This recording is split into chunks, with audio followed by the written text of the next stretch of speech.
Une femme noire de 77 ans a été humiliée par un policier qui l'a contrainte à embrasser sa botte en pleine rue, sous la menace de l'arrêter si elle refusait. Ce que ce policier ignorait totalement, c'est que le fils de Thelma, un juge fédéral, n'allait pas laisser cette histoire impunie. Ce qu'il a fait pour dénoncer cet agent et démanteler un réseau de corruption est tout simplement incroyable. Le matin ressemblait à n'importe quel autre dans le quartier de Memphis. Les enfants jouaient sur le trottoir, une radio diffusait des airs familiers chez la voisine, et Thelma McKinney, une femme noire de 77 ans, rentrait chez elle avec un sac de pain frais. D'un pas lent mais sûr, elle avançait tranquillement, comme elle le faisait tous les jours. Soudain, des pas rapides derrière elle brisèrent cette routine. Lorsqu'elle se retourna, elle vit le policier Daryl Hawks, connu pour chercher des ennuis dans le quartier. Grand, imposant, il dégageait une attitude autoritaire. Son regard, lourd et moqueur, fixait Thelma avec insistance. « Hé, madame, qu'est-ce que vous avez là, dans votre sac ?» demanda-t-il en se postant devant elle. Thelma, surprise par cette approche, tenta de garder son calme. « Juste du pain, je viens de sortir de l'épicerie. » Mais Hawks n'avait pas l'air satisfait. Il croisa les bras et afficha un sourire en coin, ce genre de sourire qui annonce des ennuis. « Et comment je sais que vous ne mentez pas? Vous me défiez, vieille? Je pourrais vous arrêter tout de suite pour outrage. » Thelma cligna des yeux, incrédule. « Je ne défie personne, c'est juste du pain, je veux juste rentrer chez moi. » Sa voix était calme, mais cela ne fit qu'attiser l'arrogance de Hawks. Il fit un pas en avant et montra ses bottes poussiéreuses du doigt. « Alors prouvez-moi que vous respectez la loi. Montrez-moi que vous savez rester à votre place. Embrasse ma botte. » Les passants commencèrent à remarquer la scène. Au loin, quelques voisins observaient, interloqués. Une femme donna un coup de coude à son mari. « Tu vois ça? Il est sérieux ?» Le mari hocha la tête, murmurant « Ne te mêle pas de ça. » Thelma resta immobile pendant quelques secondes. Elle n'arrivait pas à croire ce qu'elle venait d'entendre. Elle regarda Hawks, puis les gens autour d'elle. Elle savait qu'ils la regardaient, mais personne n'avait l'air prêt à intervenir. L'humiliation lui serrait la poitrine. Elle ne voulait pas céder, mais ne voyait aucune issue. « Je ne ferai pas ça, » répondit-elle, sa voix ferme mais teintée de fatigue. Hawks éclata de rire, comme si elle venait de raconter une bonne blague. « Ah oui? Alors je vais vous menotter tout de suite. C'est ce que vous voulez? Que tout le monde vous voit emmener au poste?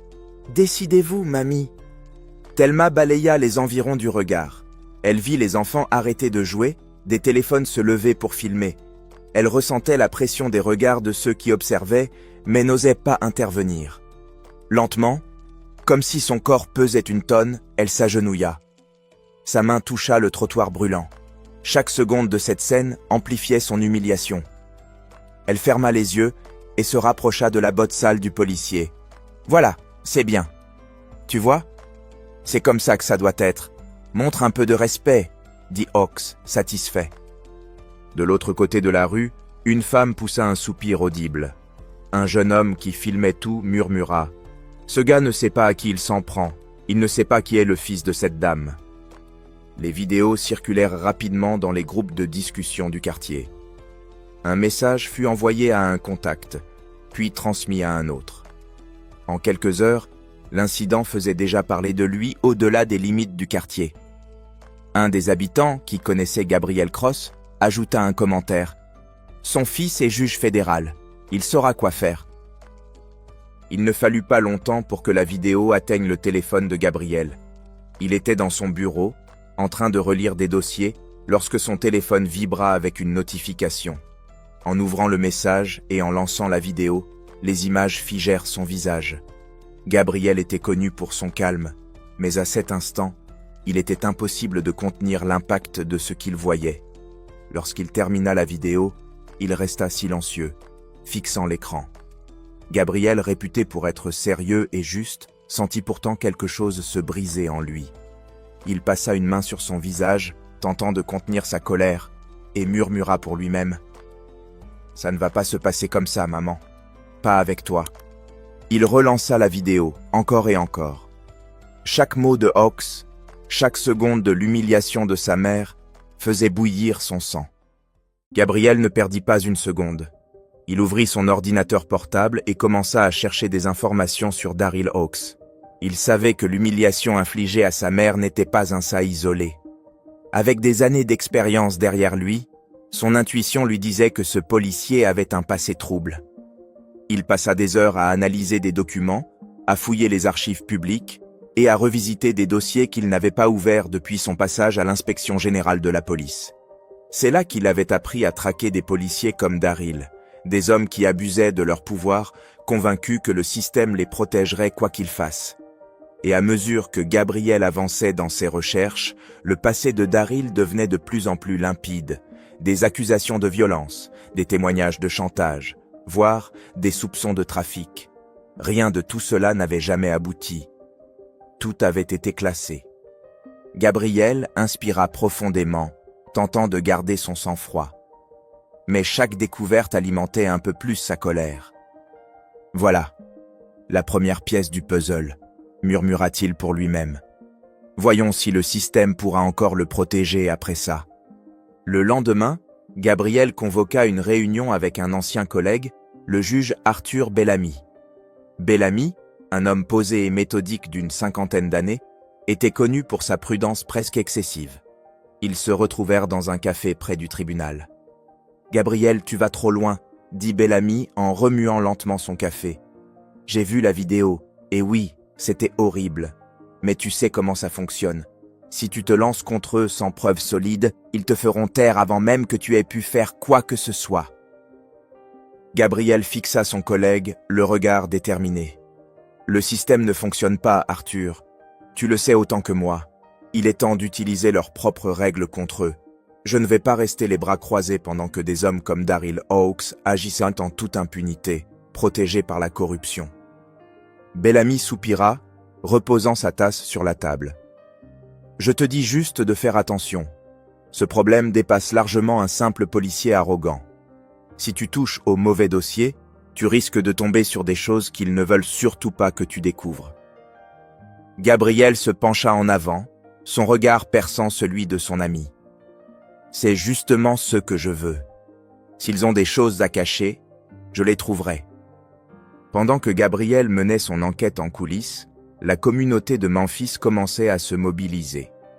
La vidéo de l'humiliation de Thelma tournait sur tous les réseaux, et malgré elle, elle était devenue un symbole de résistance.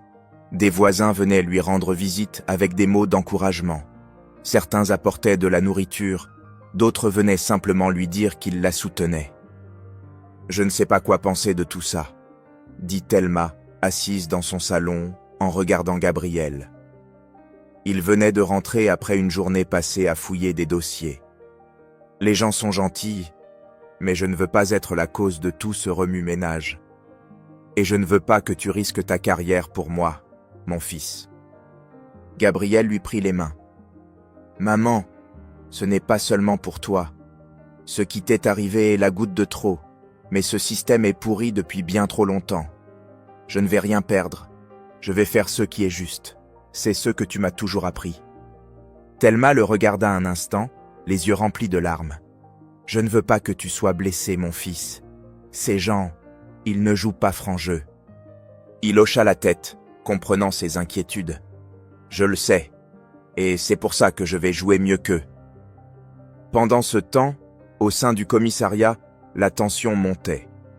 Daryl Hawkes sentit le vent tourner lorsque son père, le commissaire Luther Hawkes, le convoqua dans son bureau. « Tu as fait une énorme bêtise », lança Luther en croisant les bras. « Cette vidéo est partout, les gens en parlent, et certains commencent à fouiller dans tes dossiers. Le juge Cross est sur ton dos. Ce n'est pas n'importe qui. » Daryl tenta de garder son calme, mais sa voix trahissait une nervosité palpable. « Je n'ai rien fait de mal, papa. Elle m'a manqué de respect.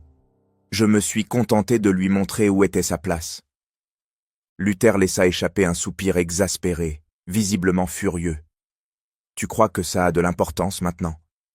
Ils essayent de rouvrir d'anciennes affaires. Si quelque chose ressort, même moi, je ne pourrai rien faire pour te protéger. Alors reste discret et tiens-toi à carreau. Compris ? Daryl acquiesça, mais son visage laissait transparaître une fierté blessée. Il détestait admettre qu'il avait peur, mais cette fois, il sentait que la situation échappait à son contrôle. Gabriel était seul dans son bureau à domicile, entouré de papiers et de dossiers éparpillés. Il examinait un document confidentiel obtenu grâce à un contact au sein de l'inspection générale. « C'est encore plus gros que ce que je pensais », murmura-t-il, passant une main sur son visage, essayant d'assimiler les informations. Le dossier décrivait un groupe connu sous le nom de Brigade de nettoyage. À première vue, cela ressemblait à une unité de police ordinaire, mais les notes et témoignages révélaient une réalité beaucoup plus sombre. Ce groupe était composé de policiers et d'autres agents publics impliqués dans des extorsions et des actes de violence, ciblant principalement des habitants noirs et âgés. Au fil des pages, le nom de Daryl Hawkes revenait à plusieurs reprises. Il se comportait comme les maîtres des rues, réduisant au silence quiconque osait les défier. Ils extorquaient les petits commerçants, semaient la peur et, dans certains cas, fabriquèrent de fausses preuves pour justifier des agressions ou des arrestations. Gabriel frissonna en lisant la dernière ligne d'une des plaintes classées. Lien avec des figures influentes du secteur privé et du système judiciaire. Alors qu'il essayait de digérer ces révélations, Thelma entra dans la pièce à pas lents, une petite cafetière et une assiette de biscuits sur un plateau. Elle savait que son fils passait des nuits blanches, mais peinait à comprendre l'ampleur de ceux qui l'affrontaient. « Tu devrais te reposer un peu, mon fils. Il est déjà presque 2 heures du matin, » dit-elle en posant le plateau sur la table encombrée de documents. Gabriel leva les yeux vers elle, l'air grave. « Maman, il faut que je te parle. Ce que je découvre, ce n'est pas seulement Daryl. Beaucoup de gens sont impliqués. Des chefs d'entreprise, des juges, des policiers. C'est un réseau énorme. Ce qu'ils t'ont fait, c'était un avertissement, un moyen de montrer à tout le monde qu'il ne faut pas les défier. » Thelma poussa un soupir, sentant son cœur se serrer. « C'est dangereux, Gabriel. Ils ne te laisseront pas faire ça sans réagir. »« Je sais, mais je ne vais pas reculer. Ce n'est pas seulement pour toi. C'est pour tous ceux qui ont subi ça sans personne pour les défendre. » Thelma resta silencieuse un moment. « Je te fais confiance, mais promets-moi que tu feras attention. Je ne veux pas te perdre. » Gabriel hocha la tête, mais son esprit était déjà ailleurs, planifiant ses prochains mouvements. Au centre-ville, dans une salle obscure au sous-sol d'un restaurant, 4 hommes se retrouvaient en secret. La pièce, sans fenêtre, était faiblement éclairée par une ampoule suspendue au plafond. Parmi eux se trouvaient le commissaire Luther Hawkes et 2 entrepreneurs locaux. Sur la table, une liasse de billets et des dossiers contenant des noms et des adresses. « Ce juge va beaucoup trop loin », lança Luther en frappant la table du plat de la main. « S'il continue à creuser, il va nous entraîner tous avec lui. Je veux que vous régliez ça avant qu'il découvre quelque chose d'important. » L'un des entrepreneurs, un homme aux cheveux gris, vêtu d'un costume coûteux, répondit calmement. « Réglez ça, Luther. Comment ? Ce type est juge fédéral. Si on fait un faux pas, on finit tous en première page des journaux. » Luther se pencha en avant, le regard dur. « Alors soyez discret. Il a une vieille mère et des amis. Trouvez un moyen de le faire reculer, sans attirer l'attention. » La conversation se poursuivit, chaque mot chargé de tension. Il savait qu'il n'avait pas affaire à un adversaire ordinaire. Le lendemain matin, Gabriel trouva une enveloppe sans expéditeur sur le pas de sa porte. À l'intérieur, une photo de Thelma assise sur la véranda prise de loin. Accompagnant la photo, une seule phrase. « Arrête maintenant ou tu le regretteras. » Il fixa la photo pendant plusieurs secondes, ses doigts crispant le papier, tandis qu'un mélange de colère et d'inquiétude montait en lui. Sans perdre un instant, il appela Amelia, une ancienne camarade de faculté et son alliée la plus fidèle. Avocate spécialisée en droit civique, elle l'aidait à bâtir son dossier contre Daryl. Quand elle décrocha, sa voix trahissait une inquiétude palpable. « Gabriel, fais attention. S'ils en sont là, c'est qu'ils savent exactement ce que tu fais. Je sais, mais il n'y a plus de retour en arrière. Chaque nouvelle découverte confirme ce que je pressentais. Le système est gangrené. Je ne peux pas m'arrêter maintenant. Et ta mère, Gabriel, tu devrais peut-être reculer et tout donner à la presse. Il fit une pause, regardant la photo de Thelma. Je ne peux pas me contenter de ça. La presse peut exposer, mais elle ne peut pas résoudre le problème. Je dois les faire tomber de l'intérieur.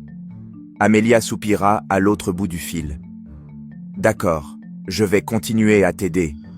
Mais si ça devient incontrôlable, promets-moi que tu écouteras la raison. Promis, répondit Gabriel, bien qu'il sache que tenir cette promesse serait difficile. Quelques jours plus tard, Gabriel reçut une clé USB d'un contact anonyme. Un mot l'accompagnait. Ça te montrera jusqu'où ils sont prêts à aller. Lorsqu'il ouvrit les fichiers sur son ordinateur, il découvrit des enregistrements audio accablants. Les voix étaient reconnaissables. Des réunions secrètes entre chefs d'entreprise, policiers et magistrats discutant des activités de la brigade de nettoyage. Les fichiers révélaient comment le groupe opérait, notamment leur stratégie pour faire taire les témoins et dissimuler des preuves. Chaque mot était un coup porté à la confiance que Gabriel avait autrefois dans le système. Il retira ses écouteurs et inspira profondément, fixant l'écran. « Ils pensent être au-dessus de tout », murmura-t-il. « Mais ça s'arrête ici. » Tout en sauvegardant les fichiers et en multipliant les copies de sécurité, il savait qu'il avait entre les mains la pièce manquante du puzzle. La seule question était comment utiliser ces preuves sans devenir leur prochaine cible. Gabriel se tenait debout dans la salle d'audience, ajustant les dossiers sur la table tandis que le brouhaha des présents emplissait la pièce. C'était le jour décisif. Après des semaines d'enquête, de nuits blanches et de menaces voilées, il était enfin prêt à démonter le système qui avait détruit tant de vies. La salle du tribunal était bondée. D'un côté, des journalistes munis de caméras, de carnets et de micros. De l'autre, les accusés, des hommes d'affaires, des politiciens et des policiers. Daryl Hawkes avait le visage tendu, mais s'efforçait de garder son calme. À ses côtés, son père, Luther Hawkes, évitait le regard de Gabriel. Tous deux savaient que ce moment serait crucial, mais comptaient encore sur les couches de protection qu'ils avaient érigées au fil des années. La juge principale fit son entrée et réclama le silence. Gabriel se leva et s'avança au centre de la salle. Son regard était déterminé lorsqu'il commença. « Madame la juge, mesdames et messieurs, ce que nous allons exposer aujourd'hui n'est pas simplement une affaire criminelle. C'est le portrait de ceux qui arrivent lorsque le pouvoir est détourné, lorsque ceux qui devraient protéger deviennent les bourreaux. » Il désigna l'écran installé dans le tribunal. La première preuve fut projetée. Un enregistrement d'une réunion secrète. Les voix résonnèrent dans la salle, nettes et indéniables. On entendait Luther Hawkes parler de paiements visant à faire taire des témoins. Dans un autre extrait, Daryl détaillait une opération visant à fabriquer de fausses preuves contre un commerçant refusant de payer des pots de vin. Le public murmura. Certains journalistes prirent des notes frénétiquement. Daryl, qui fixait l'écran jusqu'alors, détourna les yeux, le visage rouge. Finalement, il explosa. « C'est une manipulation! Vous avez falsifié ces preuves !» Gabriel se retourna calmement vers lui. Les enregistrements ont été obtenus légalement et validés par des experts indépendants. Chaque mot entendu ici vous appartient, Daryl. Et il y a plus. Il présenta une série de documents reliant des virements bancaires suspects aux accusés. Ces documents montraient comment l'argent des extorsions transitait vers des comptes offshore, impliquant directement des juges et des chefs d'entreprise. Un silence pesa sur la salle, et Gabriel profita de l'instant pour asséner son coup final. Pendant des années, la brigade de nettoyage a terrorisé des communautés vulnérables, utilisant la peur, la violence et la corruption pour maintenir son pouvoir. Aujourd'hui, tous les coupables devront en répondre. Pendant ce temps, à Memphis, Thelma marchait en tête d'une manifestation qui avait envahi les rues.